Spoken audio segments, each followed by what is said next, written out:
नमस्कार दोस्तों, स्वागत है आप सभी का दृष्टि एकेजीके के आपके अपने यूट्यूब चैनल पर। आज की इस वीडियो में हम देखने वाले हैं दिल्ली सल्तनत से कुछ रिलेटेड क्वेश्चंस, जो कि हम इस वीडियो में दिल्ली सल्तनत से क्वेश्चंस देखने वाले हैं। तो काफ़ी ज़्यादा इंपॉर्टेंट टॉपिक है दोस्तों, वीडियो को लास्ट तक ज़रूर देखिएगा। फ्रेंड्स, अगर आपने अभी तक हमारे इस यूट्यूब चैनल को सब्सक्राइब नहीं किया तो चैनल को सब्सक्राइब कर साथ में बेल आइकन जरूर प्रेस कर लीजिएगा। चलिए शुरुआत करते हैं इस सेशन की फर्स्ट क्वेश्चन के साथ से।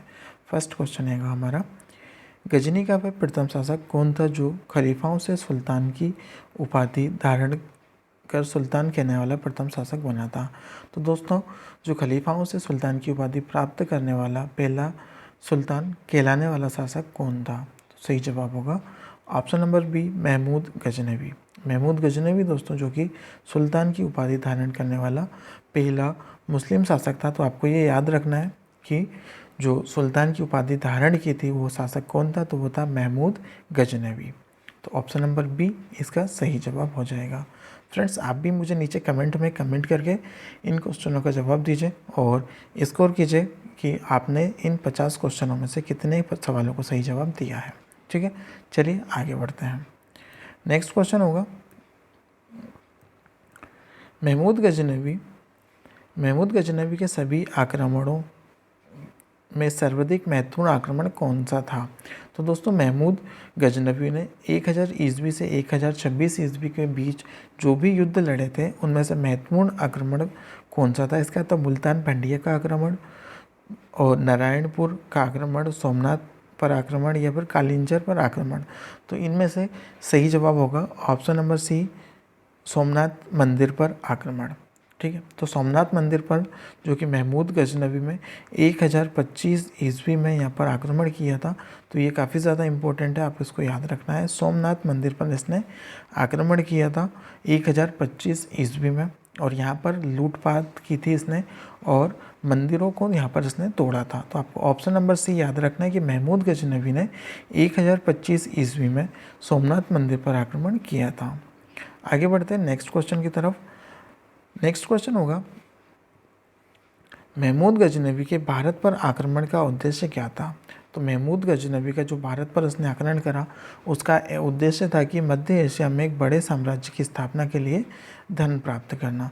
तो जो भी यहाँ पर भारत में आए थे इन सभी का लक्ष्य क्या था कि धन प्राप्त करना, और ये मध्य एशिया में सबसे बड़े साम्राज्य को स्थापित करने वाला था। ठीक है, तो आपको ये पॉइंट्स याद रखना है। इसका ऑप्शन नंबर डी सही जवाब होगा। आगे बढ़ते हैं।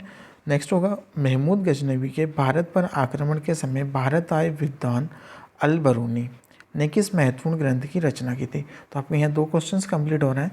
पहला हो रहा है, ये अल बरूनी किसके दरबार में आया था? तो यह था महमूद गजनवी विद्वान जो कि अल बरूनी आया था, इसने किस किताब की व्याख्या की थी? तो सही जवाब होगा किताब उल हिंद। तो ऑप्शन नंबर बी सही जवाब हो जाएगा, किताब उल हिंद, इसने ये किताब लिखी थी। तो आपको ये याद रखना है। नेक्स्ट होगा, दिल्ली सल्तनत की दरबारी भाषा क्या थी? तो जो दिल्ली सल्तनत की दोस्तों दरबारी भाषा थी वो क्या थी? तो फारसी। ये जो फारसी में इनकी दरबारी भाषा थी, तो आपको ये याद रखना है। ऑप्शन नंबर बी इसका सही जवाब होगा। दिल्ली सल्तनत की जो भाषा थी वो थी फारसी भाषा। नेक्स्ट होगा, आगरा नगर की स्थापना किसके द्वारा की गई थी? तो आगरा का जो नगर है उसकी स्थापना किसके द्वारा की गई थी दोस्तों? तो सही जवाब होगा सिकंदर लोदी के द्वारा। तो ऑप्शन नंबर डी सही जवाब होगा। तो ये काफ़ी ज़्यादा एक बार में पूछा गया है, आप देख सकते हैं। तो ये इसको आपको याद रखना है, काफ़ी ज़्यादा इंपॉर्टेंट पॉइंट है, ये आपको याद रखना है। आगरा नगर की स्थापना किसने की गई थी? तो ये की गई थी सिकंदर लोदी के द्वारा। ठीक है, तो ये आपको याद रखना है। नेक्स्ट होगा, निम्नलिखित में से वे दिल्ली का सुल्तान कौन था जिसकी मृत्यु चौगान या फिर पोलो खेलते हुए हुई थी? तो सही जवाब होगा दोस्तों, ये कौन सा शासक था जिसकी मृत्यु चौगान या फिर पोलो खेलते हुए हुई थी? तो सही जवाब होगा option number A, Qutubuddin Aibak. तो कुतुबुद्दीन ऐबक की जो मृत्यु हुई दोस्तों ये चौगान खेलते हुए पोलो में हुई थी। ठीक है, तो ये 1210 में इसकी मृत्यु कब हुई थी? 1210 में लाहौर में चौगान खेलते हुए घोड़े से गिरने से इसकी मृत्यु हुई थी। तो आपको ये याद रखना है कि 1210 में इसकी मृत्यु हुई थी। कहाँ पर? लाहौर में। ठीक है, तो लाहौर में इसकी मृत्यु हुई थी, आपको ये याद रखना है। नेक्स्ट क्वेश्चन होगा दोस्तों,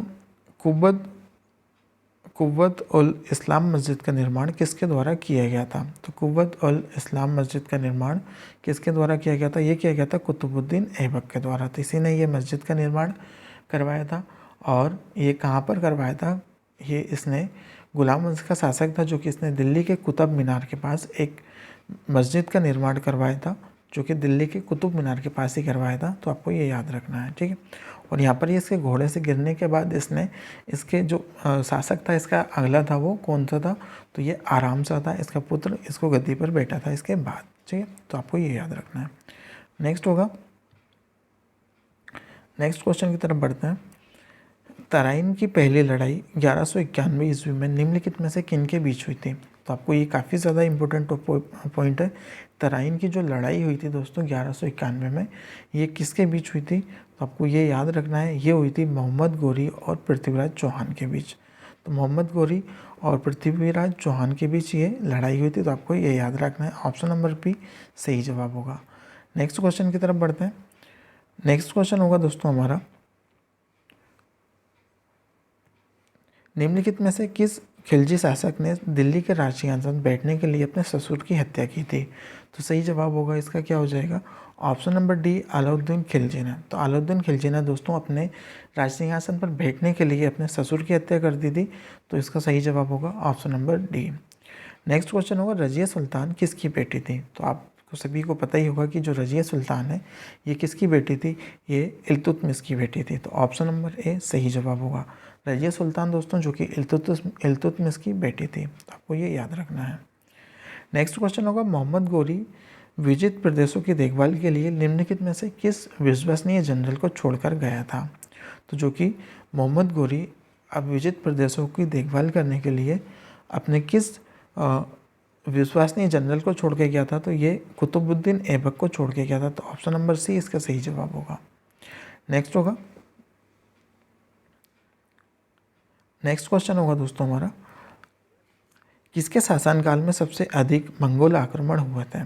तो किसके शासनकाल में सबसे ज़्यादा मंगोल अधिक आक्रमण हुए थे? तो इसका सही जवाब होगा option number B Alauddin Khilji के कार्यकाल में। तो ऑप्शन नंबर बी इसका सही जवाब होगा। तो अलाउद्दीन खिलजी के शासनकाल में सबसे अधिक मंगोल शासकों ने आक्रमण किया था। नेक्स्ट होगा, तराइन के द्वितीय युद्ध में किसको पराजित किया था? तो सही जवाब होगा option number D Mohammad Ghori ने पृथ्वीराज को पराजित किया था, ठीक है। तो मोहम्मद गोरी ने जो कि पृथ्वीराज को पराजित किया था। तो ऑप्शन नंबर डी इसका सही जवाब हो जाएगा, ऑप्शन नंबर डी। सन 1329 और 1330 के बीच किसके तांबे के सिक्के के रूप में प्रमाण स्वरूप मुद्रा सांकेतिक मुद्रा मिलती है? तो सही जवाब होगा इसका क्या हो जाएगा? ऑप्शन नंबर सी मोहम्मद बिन तुगलक, ठीक है। तो मोहम्मद बिन तुगलक ने दोस्तों 1329 से लेकर 1330 के बीच तांबे की जो मुद्रा थी वो उसको संचालित की थी। तो ऑप्शन नंबर सी इसका सही जवाब होगा। नेक्स्ट क्वेश्चन होगा, दिल्ली के किस सुल्तान को इतिहासकारों के विरोध का मिश्रण बताया है? तो सही जवाब होगा इसका, दिल्ली के किस सुल्तान ने इतिहासकारों के विरोध का मिश्रण बताया है? तो इसका सही जवाब क्या हो जाएगा दोस्तों? ऑप्शन नंबर सी मोहम्मद बिन तुगलक। मोहम्मद बिन तुगलक इसका सही जवाब होगा, ऑप्शन नंबर सी, ठीक है। तो ये याद रखिए। नेक्स्ट क्वेश्चन होगा, लोधी वंश का अंतिम शासक कौन था? तो लोधी वंश का जो अंतिम शासक था दोस्तों वो कौन था? सही जवाब होगा option number B Ibrahim Lodi. तो इब्राहिम लोधी जो कि लोधी वंश का अंतिम शासक था, ऑप्शन नंबर बी इसका सही जवाब होगा। नेक्स्ट क्वेश्चन होगा, इनाम भूमि किसे दिया जाता था? तो इनाम भूमि थी वो किसे दी जाती थी? तो सही जवाब होगा ऑप्शन नंबर ए विद्वान और धार्मिक व्यक्ति को। तो विद्वान और धार्मिक व्यक्ति को जो कि इतिहास में भूमि दान में दी जाती थी, आपको ये याद रखना है। नेक्स्ट क्वेश्चन होगा, उत्तरी भारत की प्रथम मुस्लिम शासिका, दिल्ली पर राज करने वाली प्रथम महिला शासिका कौन थी? तो आप सभी को पता ही होगा जो शासक थी, प्रथम मुस्लिम शासक थी वो कौन थी? तो ये थी रजिया सुल्तान। तो ऑप्शन नंबर ए इसका सही जवाब होगा। रजिया सुल्तान दोस्तों जो कि उत्तरी भारत की पहली मुस्लिम शासक थी, आपको ये याद रखना है। दिल्ली के प्रथम सुल्तान कौन थे जिन्होंने दक्षिणी भारत को पराजित करने का प्रयास किया? सही जवाब होगा option number C Alauddin Khilji. Alauddin Khilji ने दोस्तों प्रथम सुल्तान थे जिन्होंने दक्षिणी भारत को पराजित करने का प्रयास किया था। नेक्स्ट क्वेश्चन की तरफ बढ़ते हैं। यात्री इब्न बतूता कहाँ से आया था? तो सही जवाब है इसका मोरक्को से। ये मोरक्को का रहने वाला था यात्री इब्न बतूता। और अभी मुझे कमेंट करके बताएंगे कि इब्न बतूता किसके कार्यकाल में भारत आया था। नेक्स्ट क्वेश्चन की तरफ बढ़ते हैं। भारत पर प्रथम तुर्क आक्रमण करने वाला कौन था? सही जवाब होगा मोहम्मद गजनवी। मोहम्मद गजनवी दोस्तों जो कि भारत पर प्रथम तुर्क आक्रमण करने वाला था। आपको ये याद रखना है। नेक्स्ट क्वेश्चन होगा, निम्नलिखित में से कौन अपने बुद्ध सिकान यानी मूर्ति भंजक कहता था? सही जवाब होगा ऑप्शन नंबर है महमूद गजनवी। तो महमूद गजनवी जो कि अपने को बुद्ध सिकन कहता था। ठीक है, आपको ये याद रखना है। नेक्स्ट क्वेश्चन होगा, महमूद गजनवी ने कौन सी उपाधि धारण किए थे? तो महमूद गजनवी ने कौन कौन सी उपाधि धारण की हुई थी? तो इसने यामीन उल दौला यानी साम्राज्य का दाहिना हाथ और आमीन उल मिलत यानी मुसलमानों का संरक्षण, तो इसने ये दोनों उपाधि धारण की हुई थी। आपको ये याद रखना है। नेक्स्ट क्वेश्चन की तरफ बढ़ते हैं। महमूद गजनवी ने भारत में प्रथम आक्रमण किस राज्य के विरुद्ध किया था? तो ये काफ़ी ज़्यादा इंपॉर्टेंट है दोस्तों। ये सही जवाब होगा हिंदू शाही या ब्राह्मण शाही। आपको ये याद रखना है। ठीक है, नेक्स्ट क्वेश्चन होगा, हिंदू शाही राज्य की राजधानी क्या थी? हिंदू शाही राज्य की राजधानी क्या थी? सही जवाब होगा उभाड़पुर, ओहिंद और वेहिंद। आपको ये याद रखना है। ऑप्शन नंबर ए इसका सही जवाब होगा। नेक्स्ट क्वेश्चन होगा, महमूद गजनवी का भारत में अंतिम आक्रमण किसके विरुद्ध किया था? तो इसने जो अंतिम आक्रमण था महमूद गजनवी का वो जाट के विरुद्ध किया था। तो ऑप्शन नंबर डी इसका सही जवाब होगा। जाट के विरुद्ध महमूद गजनवी ने अपना अंतिम आक्रमण किया था। हिंदू शाही राज्य का कौन सा शासक तुर्कों से बार बार पराजित होने के कारण गिलानिवास आत्मदाह कर लिया था? सही जवाब होगा आनंद पाल। Option number Jaipal. जयपाल ने दोस्तों जो कि हिंदू शाही राज्य का शासक तुर्कों से बार बार पराजित होने के कारण इसने आत्मदाह कर लिया था। तो ये आपको याद रखना है। नेक्स्ट क्वेश्चन होगा, महमूद गजनवी किस वंश का शासक था? तो महमूद गजनवी दोस्तों ये यमिनी वंश का शासक था। तो आपको ये याद रखना है कि ये यमिनी वंश का शासक था। ऑप्शन नंबर ए इसका सही जवाब होगा। नेक्स्ट होगा, महमूद गजनवी के साथ भारत आने वाले इतिहासकारों में शामिल नहीं था। तो सही जवाब होगा इसमें से क्या हो जाएगा दोस्तों, किताब उल हिंद का लेखक अलबरूनी भी महमूद गजनवी के समय आया था और तारीख यमनी के लेखक उल्वी भी इसी समय आए थे। तारीख सुख्ती लेखक ये भी इन्हीं के समय आए थे।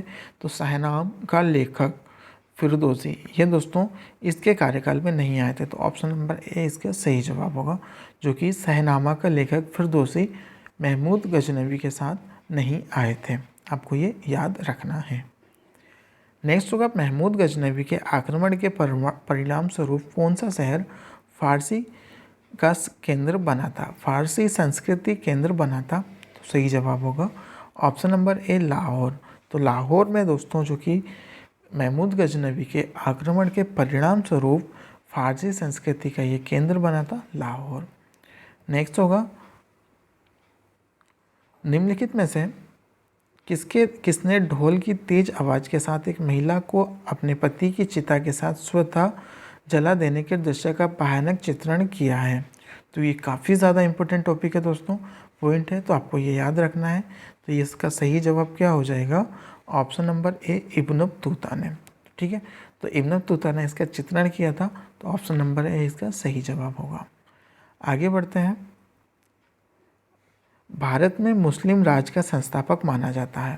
तो सही जवाब होगा मोहम्मद घोरी को। मोहम्मद घोरी को दोस्तों जो कि भारत में मुस्लिम संस्थापक माना जाता है, क्योंकि इसी के द्वारा भारत पर मुस्लिम शासकों का दौर शुरू हुआ था। तो मुस्लिम राज का संस्थापक किसे माना जाता है? तो मोहम्मद घोरी को। नेक्स्ट क्वेश्चन होगा, किसने रक्तादारी प्रथा चलाई थी? इक्तिदारी प्रथा किसने चलाई थी? तो सही जवाब होगा इसका ऑप्शन नंबर सी इल्तुतमिश ने। इल्तुतमिश ने इक्तादारी प्रथा चलाई थी, जो कि काफ़ी ज़्यादा फेमस थी। तो आपको ये याद रखना है। आप नीचे कमेंट करके बताएंगे कि ये प्रथा क्या थी। ठीक है, फिर अगर आप नहीं बता पाए तो मैं आपको नीचे कमेंट में इसको पिन कर दूंगा। नेक्स्ट क्वेश्चन होगा, लाख बक्स के नाम से जाने जाने वाला भारतीय कौन था? तो लाख बक्स के नाम से जाने जाने वाला भारतीय शासक कौन था? तो सही जवाब होगा दोस्तों इसमें option number C, Qutubuddin Aibak. Qutubuddin Aibak जो कि दोस्तों लाख बक्स के नाम से जाने जाने वाला भारतीय शासक था। आपको ये याद रखना है। नेक्स्ट क्वेश्चन होगा, 13वीं सदी में सेना का सर्वोच्च अधिकारी कौन होता था? तो जो कि 13वीं सदी में सेना का सर्वोच्च अधिकारी खान होता था, जिसे हम खान कहते थे, या फिर सेनापति या सर्वोच्च अधिकारी होता था, वो क्या होता था? खान होता था। आपको ये याद रखना है। भारत में गुलाम वंश का संस्थापक कौन था? तो सही जवाब होगा option number A, Qutubuddin Aibak. Qutubuddin Aibak जो कि गुलाम वंश के संस्थापक माना जाता है। तो ऑप्शन नंबर ए इसका सही जवाब होगा कुतुबुद्दीन ऐबक जो कि गुलाम वंश का संस्थापक था। तो अगर दोस्तों आपको वीडियो अच्छी लग रही है तो प्लीज़ लाइक कीजिएगा और अपने दोस्तों के साथ शेयर जरूर कीजिएगा। नेक्स्ट क्वेश्चन होगा क्वेश्चन नंबर 38, कुतुब मीनार के कार्य को किसने पूरा किया था? तो कुतुब मीनार के जो कार्य को पूरा किया था दोस्तों, वो किसने किया था? कुतुबुद्दीन ऐबक ने। तो दोस्तों इल्तुतमिश ने इसका कार्य पूरा किया था। तो ऑप्शन नंबर सी इसका सही जवाब होगा इल्तुतमिश ने, जो कि कुतुब मीनार को कार्य को पूरा किया गया था। इसके कार्यकाल में इसने कार्य को पूरा किया गया था। ठीक है, इसकी नींव किसने रखी थी ये आप मुझे कमेंट में बताएंगे। नेक्स्ट होगा, निम्नलिखित में से दिल्ली का पहला तुगलक सुल्तान कौन था?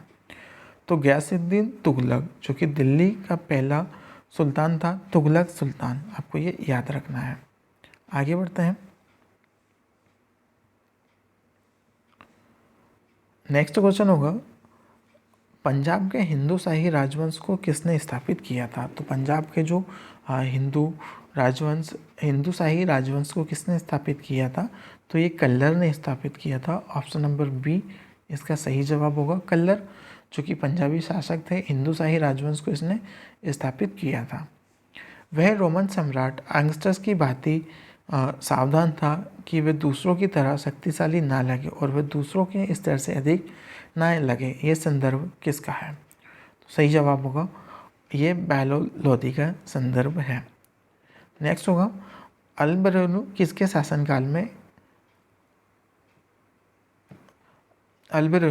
शासनकाल में इतिहासकार था? तो सही जवाब होगा option number A, Mahmud Ghaznavi के शासनकाल में ये एक इतिहासकार था। तो आपको ये याद रखना है, अल-बरेलू ये महमूद गजनवी के शासनकाल में एक इतिहासकार रहा था। ठीक है, तो आपको ये याद रखना है। नेक्स्ट होगा,